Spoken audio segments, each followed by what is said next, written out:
은퇴라는 인생의 전환점에 다다르면 많은 이들이 공통적으로 느끼는 두 가지 감정이 있습니다. 하나는 이제 내 시간이 정말 많아졌구나라는 해방감이고, 다른 하나는 이 많은 시간을 도대체 어떻게 보내야 하지? 라는 막막함입니다. 젊은 시절에는 출근, 퇴근, 가족과의 약속, 사회적 책임 등으로 하루가 빽빽하게 채워졌지만, 은퇴 후에는 그런 틀이 사라지면서 시간이 오히려 무겁게 느껴질 때가 많습니다.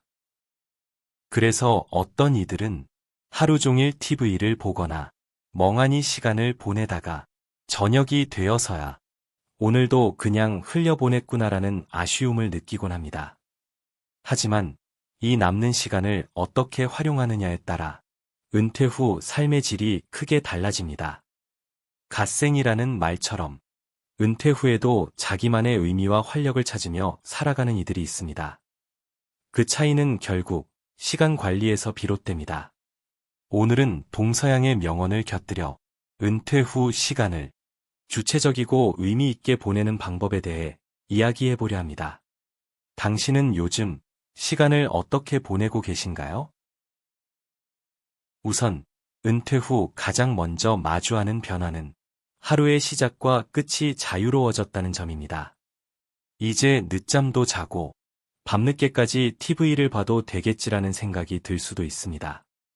하지만 실제로는 너무 자유로운 일정이 오히려 무기력과 무료함을 불러올 수 있습니다. 이때 떠오르는 명언이 아리스토텔레스의 시작이 반이다입니다. 이 말은 단순히 어떤 일을 시작하는 것이 중요하다는 뜻을 넘어 좋은 시작이 하루 전체의 질을 결정한다는 깊은 의미를 담고 있습니다. 아침에 가볍게 산책하거나 좋아하는 음악을 들으며 하루를 여는 것만으로도 그날이 훨씬 활기차고 의미 있게 느껴집니다. 특히 은퇴 후에는 칼같이 일어날 필요는 없지만 대략 비슷한 시간에 기상하고 잠드는 리듬을 유지하는 것이 중요합니다. 생체 리듬이 일정해야 몸과 마음이 건강하게 유지되기 때문입니다. 아침 시간을 어떻게 보내느냐에 따라 하루의 분위기가 달라지니 자신만의 아침 루틴을 만들어 보세요. 예를 들어 아침 8시에 일어나 30분 스트레칭, 20분 독서, 10분 명상으로 하루를 시작한다면 하루가 훨씬 알차게 느껴질 겁니다. 아리스토텔레스의 말처럼 시작이 반입니다. 좋은 아침 루틴은 은퇴 후 삶을 더 풍요롭게 만드는 첫걸음입니다. 이렇게 하루를 시작한 후에는 시간을 체계적으로 관리하는 것이 필요합니다. 은퇴 후에는 하루가 너무 길게 느껴질 수 있습니다. 그래서 계획 없이 보내다 보면 어느새 저녁이 되고 오늘도 그냥 흘려보냈네라는 후회가 남습니다. 이때 도움이 되는 방법이 시간 블록 설정입니다. 하루를 몇 개의 구간으로 나누고 각 구간마다 할 일을 대략적으로 정해두는 방식입니다. 여기서 러시아 속담, 2마리 토끼를 쫓으면 1마리도 잡지 못한다를 떠올려 볼 수 있습니다. 이 속담은 한 번에 여러 가지를 하려다 보면 오히려 아무것도 제대로 이루지 못한다는 의미를 담고 있습니다. 은퇴 후에는 하고 싶은 일도 해야 할 일도 많아 보이지만 한 번에 여러 가지를 욕심내면 시간만 허비할 수 있습니다. 예를 들어 오전 9시부터 12시까지는 책 읽기, 외국어 공부하기 같은 자기계발, 12시부터 1시는 점심과 휴식, 1시부터 4시는 운동이나 장보기, 4시 이후는 가족과의 시간이나 저녁 식사로 나누어 보세요. 각 시간 블록마다 한 가지 일에 집중하면 하루가 계획적으로 흘러가고 오늘도 의미 있게 보냈다는 만족감이 커집니다. 이 속담의 진짜 의미는 선택과 집중입니다. 은퇴 후에도 너무 많은 일을 욕심내기보다는 각 시간대마다 한 가지에 집중해 보세요. 그러면 하루가 훨씬 알차고 자신이 원하는 삶에 더 가까워질 수 있습니다. 시간 블록을 설정했다면 그 안에서 구체적인 목표를 세우는 것도 중요합니다. 은퇴 후에는 오늘은 뭘 하지? 라는 고민이 반복되기 쉽습니다. 너무 많은 목표를 세우면 오히려 아무것도 하지 못하고 하루가 흘러가 버릴 때가 많습니다. 이때 벤자민 프랭클린의 명언, 잃어버린 시간은 다시 찾을 수 없다가 큰 울림을 줍니다. 이 말은 시간의 소중함을 일깨워 줍니다. 돈이나 물건은 잃어버려도 다시 찾을 수 있지만 한번 흘러간 시간은 결코 되돌릴 수 없음을 강조합니다. 그래서 하루에 딱 하나만 작고 구체적인 목표를 정해보세요. 예를 들어 오늘은 30분 산책하기, 책 10페이지 읽기, 친구에게 전화 한 통하기처럼 말입니다. 이렇게 하면 목표를 달성했을 때 작은 성취감이 쌓이고 그 성취감이 은퇴 후의 삶을 더 뿌듯하게 만들어줍니다. 무엇보다 오늘 하루를 의미 있게 보냈다는 느낌이 쌓이면서 시간이 더욱 소중하게 느껴질 겁니다. 벤자민 프랭클린의 명언은 우리에게 시간을 허투루 쓰지 말라고 조언합니다. 하루에 하나라도 목표를 이루면 그 하루는 결코 헛되지 않습니다.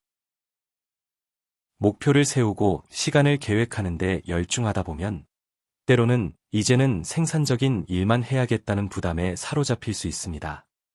하지만 쉼도 인생의 중요한 부분입니다. 도끼를 가는 시간도 필요하다는 스티븐 코비의 말이 있습니다. 아무리 열심히 일해도 휴식과 재충전이 없다면 금세 지치고 말겠지요. 이 명언의 진짜 의미는 끊임없이 일만 하다 보면 오히려 효율이 떨어진다는 것입니다. 도끼로 나무를 베는 사람도 중간에 도끼날을 갈아야 더 잘 벨 수 있듯 우리도 휴식과 재충전을 통해 에너지를 채워야 합니다.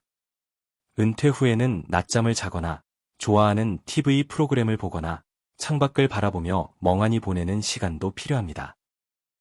이런 쉬는 시간을 당당히 루틴에 포함시키세요.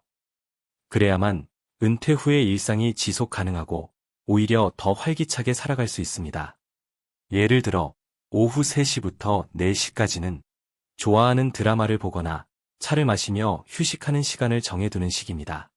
휴식이 계획에 포함되면 죄책감 없이 마음껏 쉴 수 있고 이는 은퇴 후 일상을 지속 가능하고 활기차게 유지하는 데 큰 도움이 됩니다.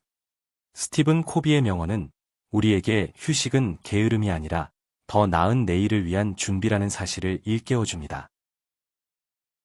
시간을 알차게 보내는 것도 중요하지만 사람과의 관계도 은퇴 후 삶에서 빼놓을 수 없는 요소입니다. 은퇴 후에는 사회적 관계가 자연스럽게 줄어들면서 외로움을 느끼는 경우가 많습니다. 하지만 인간은 사회적 동물이기에 누군가와 소통하는 시간은 필수적입니다. 아프리카 속담, 빨리 가려면 혼자 가고 멀리 가려면 함께 가라는 인생의 여정에서 함께하는 사람들의 소중함을 말해줍니다. 이 속담은 단순히 속도의 문제가 아니라 인생의 깊이와 의미에 관한 이야기입니다. 은퇴 후에는 친구, 가족, 동호회 사람들과 식사를 하거나 차 한 잔을 나누는 시간을 꼭 마련해보세요. 예를 들어 일주일에 한 번 동네 친구와 커피를 마시거나 취미 동호회에 가입해 새로운 사람들과 교류하는 식입니다. 이런 교류는 정신건강에 큰 도움이 되고 인생의 외로움을 덜어줍니다. 이 속담이 전하는 메시지는 인생의 진정한 행복은 함께하는 사람들과의 관계에서 비롯된다는 점입니다. 은퇴 후에도 사회적 관계를 소홀히 하지 말고 적극적으로 교류의 장을 만들어 보세요. 그 시간이 쌓여 인생의 깊이와 풍요로움을 더해줄 겁니다.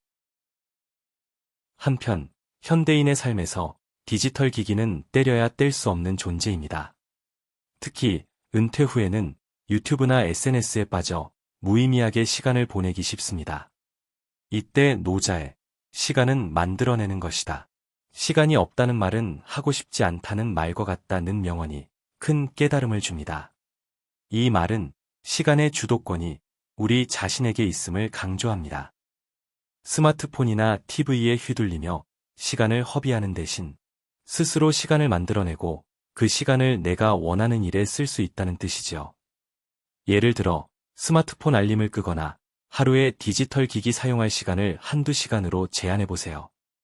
그 시간에 책을 읽거나 가족과 대화를 나누거나 새로운 취미를 시작해보는 것입니다.